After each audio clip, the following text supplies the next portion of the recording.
ሰላም ሰላም እንዴት ናችሁ? ባለፈው የጀመርነውን ፕሮፖዛል እንዴት እንደሚጻፍ ከከቨር ፔጅ ጀምሮ መተን አይተናል። ዛሬ ፋይሉን መጀመሪያ እንከፍታለን። ከከፈትን በኋላ ያው እዚህ ደርሰናል። ዛን ኢንሰርት ኢኩዌዥን እንዴት እንደሚገባ ነው የምናየው። ኢንሰርት ኢኩዌዥን ስንል እንደዚህ አይነት ቦክስ ነገር ያመጣልናል። እኛ መጻፍ የፈለግን ያንን ነው። ዛን ዜድ ኢዝ ኢኳል አሁን ዝም ብለን መጻፍ ነው። ዜድ ኢዝ ኢኳልስ ቱ እና ይሄኛውን ነው የምንጽፈው። መጀመሪያ ማካፈል አለ። ዴርፎር ፍራክሽን እንለዋለን። ፍራክሽን እንመርጣለን። ዘን ፍራክሽኑ ከላይ ምን አለን? ሱፐርስክሪፕት እና ይሄ ኤክስ ስኩዌር ስለሆነ ሱፐርስክሪፕት አለን። ስለዚህ ይሄንን ሱፐርስክሪፕት እንመርጣለን። ለታችኛው ደግሞ ሰብስክሪፕት የሚለው እንመርጣለን። ዛን ኤክስ ስኩዌር ነው እያንዳንዱ የኤክስ ስኩዌር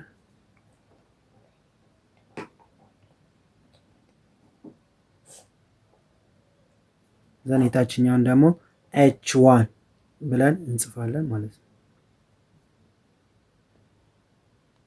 ዳን ወደ ጎን በመሄድ ወደ ጎን እንሄዳለን። ጽሁፉን ትንሽ ከፍ ለማድረግ ያህል ሆም ፎንት ሳይዝ 40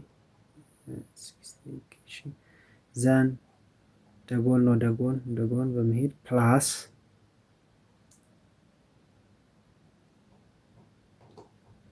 እንላለን።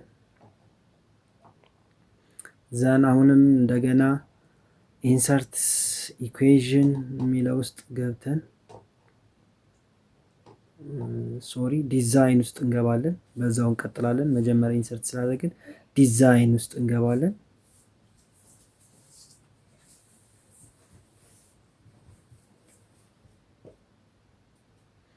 ዲዛይን እንዲህ ካረግን እዚህ ውስጥ ከገባ ሌላ ኢኩዌዥን ይፈጥርብን። ዜርፎር ዲዛይን ውስጥ ገብተን ክሊክ እናደርግና እዚህ ላይ ዘን የማካፈል ምልክቱን ከላይ ሱፐርስክሪፕት እንመርጣለን። ከታች ሰብስክሪፕት በመምረጥ ጽሁፋችንን እንጽፋለን ማለት ነው። ዋይ ስኩዌር ከስር ደግሞ ኤች ቱ ይኖረናል።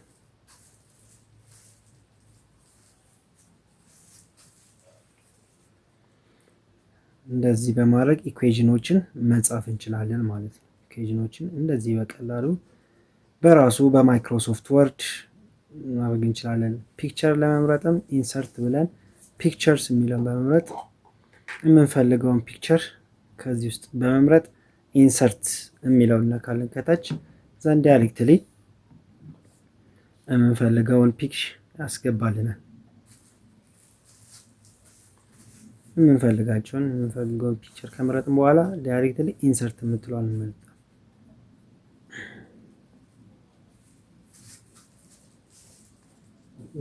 ኢንሰርት ስትሉ ይህንን ታገኛላችሁ። ፒክቸሩን ወደ ሴንተር ለማድረግ ሆም ገብተን ሴንተር አላይን እናደርገዋለን።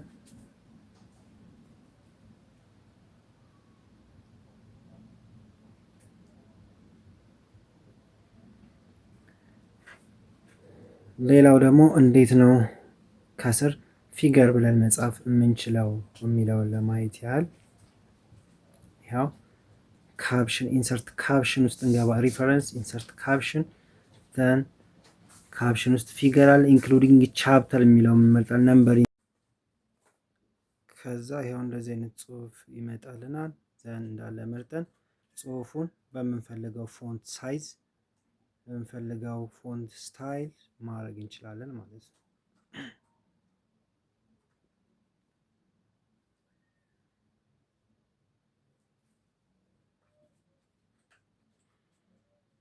ዘን እነዚህ ሄዲንጎቹን እናስተካክላቸዋለን። ሄዲንግ ስሪ እዚህ ጋር ያለን ሄዲንግ ስሪ ሞዲፋይ ማድረግ አለብን። መጀመሪያ ሞዲፋይ ስላልሆነ ዘን አውቶማቲክ 12 ቦልድ አድርገን ኦኬ እንላቸዋለን ማለት ነው። ዘን ጽሁፉን እየመረጥን ሶስት ሄዲንግ ስሪ የሆነውን እየመረጥን ሄዲንግ ስሪ እንላለን ማለት ነው። ዘን ወርክ ፕላናችን ቴብል ይኖረዋል። ኢንሰርት ቴብል እንዴት እንደሚደረግ ከዚህ በፊት አይተናል። ስለዚህ እዚህ ጋር መድገም አያስፈልግም። ከዚህ በፊት ያለውን ቪዲዮ መመልከት ትችላላችሁ።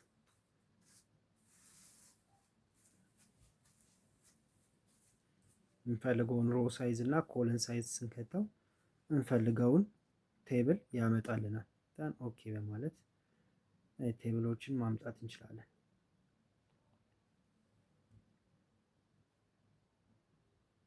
አመሰግናለሁ።